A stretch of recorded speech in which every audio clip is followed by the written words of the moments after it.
All right, welcome to the last lesson video. So in this video, we are going to be scripting with Bash.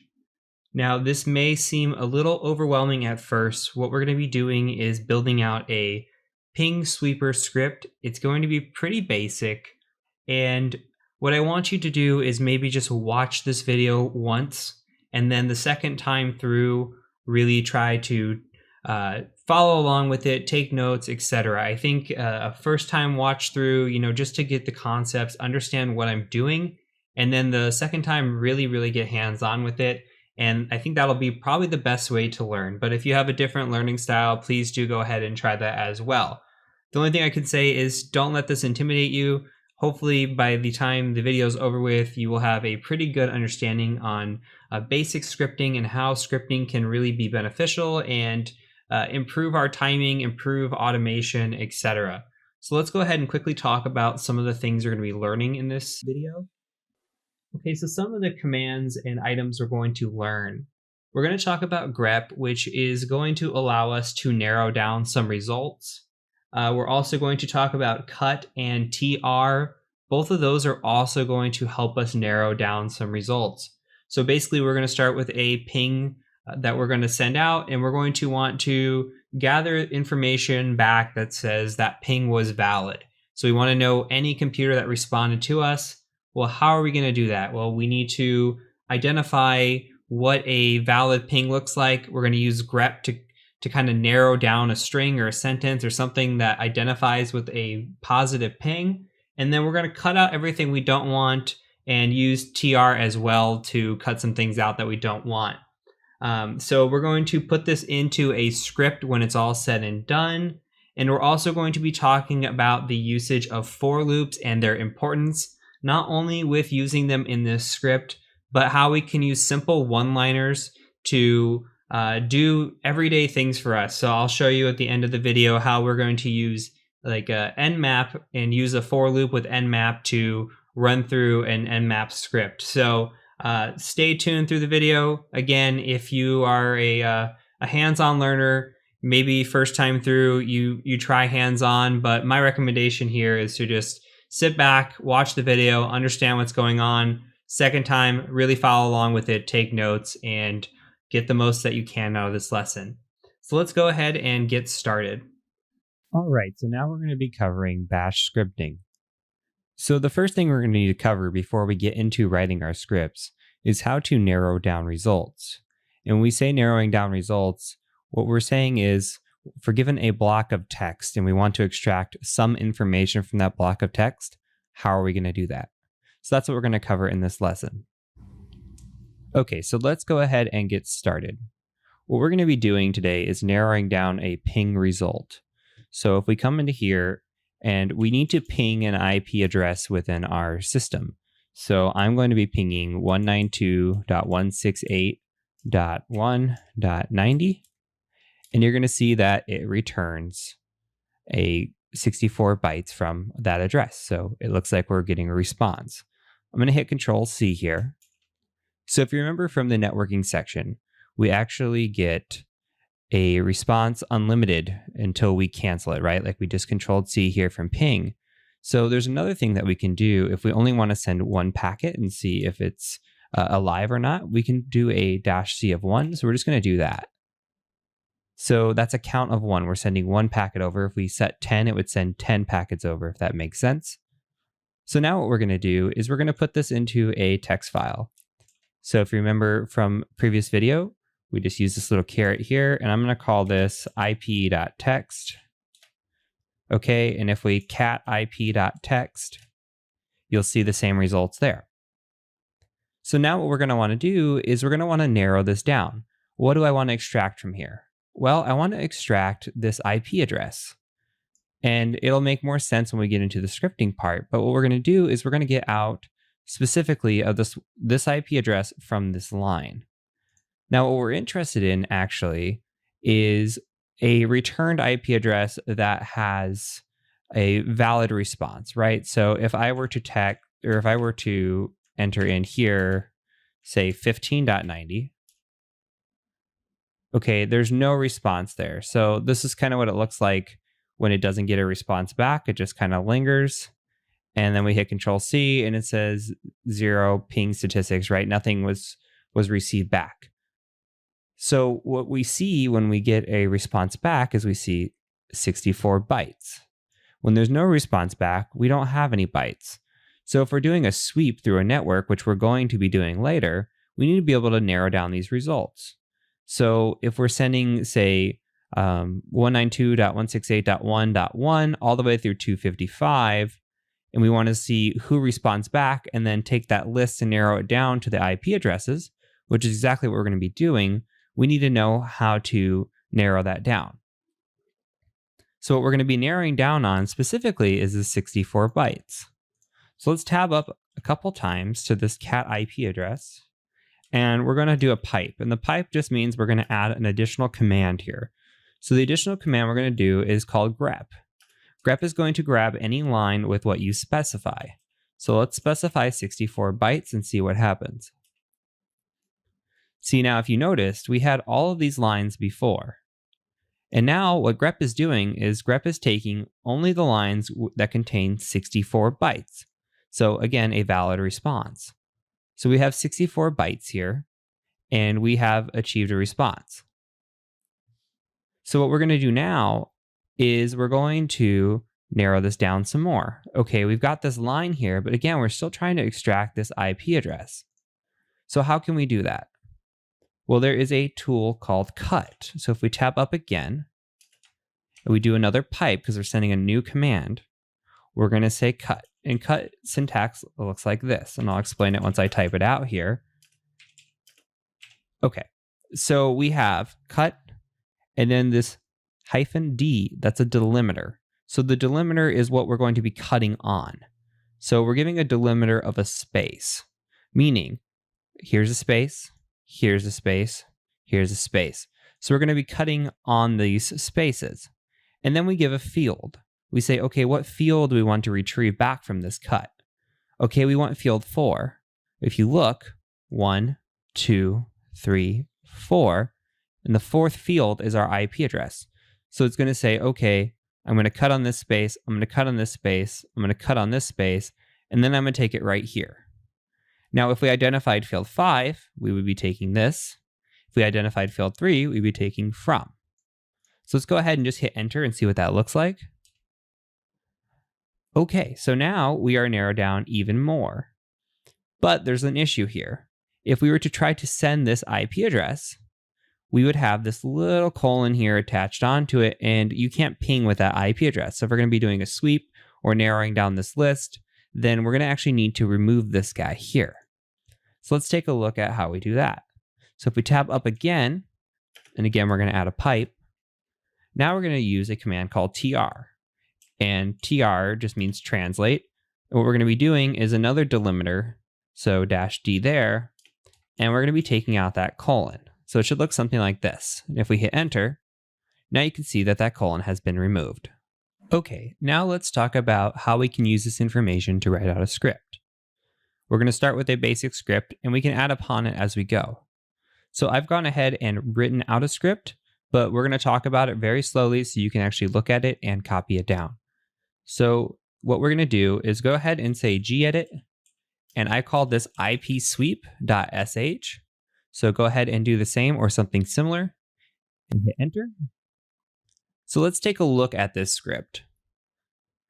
So at the very top here, we have to declare what we're doing. So we're going to give a hash bang, and we do this with any scripting language. So if this were Python, we'd be entering Python here, but this is bash. So we're going to be doing a /bin/bash that declares that we're running a bash script. And the .sh also indicates that we're running a bash script. So I want you to ignore this line here and this line here for now. Let's talk about this line. This should look very, very familiar. So what we're doing in this line, we are saying we're going to ping with a count of 1, which we talked about. And then we're going to do something here. We've got a $1 and a $IP. Let's just ignore that for now. Okay, so we're going to go ahead and do the rest that should look familiar. We're going to say we're going to grep 64 bytes. We're going to cut the delimiter of a space, field of 4, and then we're going to do a translate, right, and take off that little bit at the end. Okay, I added an ampersand here at the end. So an ampersand allows us to do threading. So that's exactly why it's in there. If we didn't, we'd have to let the process go one IP at a time. And we'll talk about that in a second as well. So let's talk about this for line. So a for loop is what we're actually running here. And the loop is saying, I want to do an IP address. We're just declaring a variable here. You can call it whatever you want.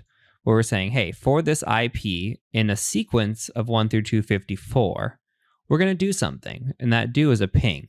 So what this means is for IP, and if we think about it in sequence 1 through 254, what it's saying is 1, 2, 3, 4, all the way up to 254.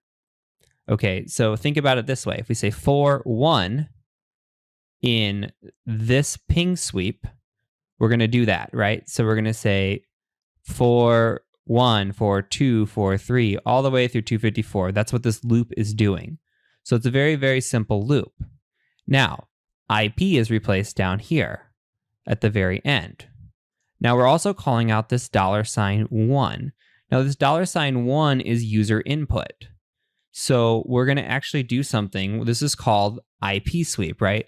So we're going to have to call out this IP sweep, something like this, .sh, and then we're going to have to give out some information. It's going to request information. If we don't provide it, it won't know how to ping. So what we're going to do is we're going to say the first 3 octets of our home network. So if yours is 192.168.1, like mine is, then you just enter 192.168.1. Now, we could also, for simplicity, just hard code this. So we can say 192.168.1.IP address, and it would be fine. We don't have to build this in. The only reason we're not hard coding it is because you can do multiple ping sweeps. This can be a ping sweep script for you in the future if you're on a different network or you just want to write something out really quick. $1 works perfect. But if you want to leave it hard coded like this, it'll also work. So let's go ahead and just delete this out. I'm going to put this into $1 again to have a proof of concept. And then we are going to run this. So all we do here at the end is declare done. If we didn't run this with an ampersand here, we would have to add a semicolon similar to this. But because we are having an ampersand, we can actually get rid of that and just put that back, just for some syntax clarity here. Okay, so let's go ahead and save this. And remember from our lesson, we're going to have to change the mode of our script because it's not executable by default. So we're going to do a +X here, and then we're going to call out ipsweep.sh. We can ls and make sure it's green. Here's ipsweep.sh. And then we'll do a ./ipsweep.sh. And I'm not going to enter anything in. I just want to show a proof of concept. So see, it ran through every single number here in threading, and name or service not known because we didn't provide an IP address. So what we can do here is we need to provide that IP address, 168.1, hit enter. Okay, and it pulls back some information. So what we can do with this information, let's write this out to a file. So let's just call this iplist.txt, something like this. Okay, it's done. Now let's just cat out the iplist.txt. Okay, now we have an IP list of the IPs in our network that we just swept, right? And we can use this information later on. But before we go into that, I do want to go back and just improve our script a very, very tiny bit. So let's go ahead and just tab up a couple times till we get to our gedit. And let me show you how we can improve this script. It doesn't have to be overly complicated. What we can do is we can say something like this. We can come in here and give an if statement. So an if is conditional, right? We're going to say if this exists, then do something. And if it doesn't exist, do something else. So we're going to say if $1 is equal to nothing, we're just going to give blank space here. And then we're going to say, then we want to do something. So what are we going to do? We can echo out something similar to you forgot an IP address, and then echo out what you need to do, like syntax /ping sweep, or IP sweep is what we call this, IP sweep.sh, and then IP. Or we can even write it out an example, right? Like something like that. So that way our user, if they're using it, we wrote this for somebody else, they know what we're talking about. And at the very end, we just need to write if backwards, we'll put a FI. So what this is saying is if this is not, then echo here, right? We're going to echo these. And then we need to add one other thing here, which is an else. Let's go ahead and hit enter just to space this out a little bit. So if we have no $1 declared, right? If we have nothing entered in, we're going to say echo you forgot an IP address and syntax here. If we do have something in $1, okay, we're going to do something else. We're going to do our ping sweep. And that's it. So this is very similar and modified from Georgia Weidman's that I've got a long time ago. So full credit goes to her for this little script. It was very, very easy to learn, and it's also very easy to teach. So let's go ahead and just run this one more time. We're going to say IP sweep.sh. And look what happens. Now it says you forgot an IP address. Now we can declare a number in there or anything, and the script's not perfect, right? We're expecting 3 octets, and we could give it a 1, and it's still going to do something like that, which isn't correct, right? So we need to be able to modify this down more, but that gets really advanced scripting into declaring that it needs to be 3 octets, and if you don't provide those, then what? And that just gets more advanced. So we really just need to know, hey, what we're doing here, very basic script for ourselves and something to remember. Okay, so let's clear our screen. Last thing I want to show you. So we've been able to write a script out, but we can also do looping in one line. And this is where it becomes kind of fun. So we have this IP list, right? We did a cat IP list.text. Now let's say we've got this IP list together and we want to do an nmap scan on all of these IPs. Now we could just say nmap and type in the syntax you want and the IP address of it for every single one of these, start a new tab and let that happen. Or you could do something in a for loop. So we can write the same for loop that we did before. We're going to say for IP. And then what we're going to do is we're going to write a $, and we're going to cat the IP list.text. So all it does is it's bringing out this list that we have here, and it's saying, okay, for this IP, this IP, this IP, etc. We're going to run through all of these. That's what the loop does, right? Okay, we're going to do our semicolon, and then we're going to tell it to do something, right? So what do we want to do? Okay, let's run an nmap script. So we're going to say do nmap, and we'll ping, or we'll do a port 80 on all of these, and we'll say stealth scan that on port 80, and we'll do T4 for a speed, and that should be it. So then we can do done like this and let it run through one at a time. We can also do the ampersand and let it run multiples like this. We can hit enter and see what that does, but I also forgot one thing here. Forgot to declare the IP address. So let's talk about it real quick.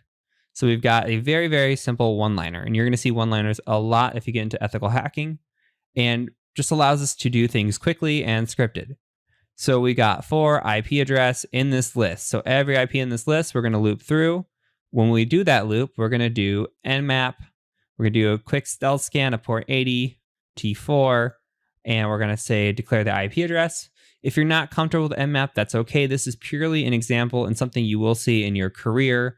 I will make a scripting video at some point for nmap, and we'll cover nmap more in detail. So let's go ahead and just hit enter. Okay, I messed up my syntax. So what is going on? Okay, so for IP in, this got deleted. For IP in cat IP list. Let's try this one more time. Okay. So we just did all these scans, 7 scans at once. And what we did is, you see, these are the processes that are starting. So it started up 8 processes, actually not 7. And it's just running through this list, doing the scans. And we're going to go ahead and just kind of look at it. So it says, okay, on 1.74 is 80 open? It's open. Okay. And then on 254 is 80 open? It's open. And then you see filter down here where it's not running, filtered, filtered, same thing. So we can hit Control C or hit Enter if we're done. And that's pretty much it. So what we just did is we ran 8 Nmap scans at one time instead of having to copy and paste these. So that's just a little bit of what scripting can do. It does get more advanced, but to be able to know a one-line for loop is really, really important if you go into penetration testing. And it's just important in basic bash scripting as well. So that's it for this lesson. I will catch you guys over in the next lesson when we start on Introductory Python.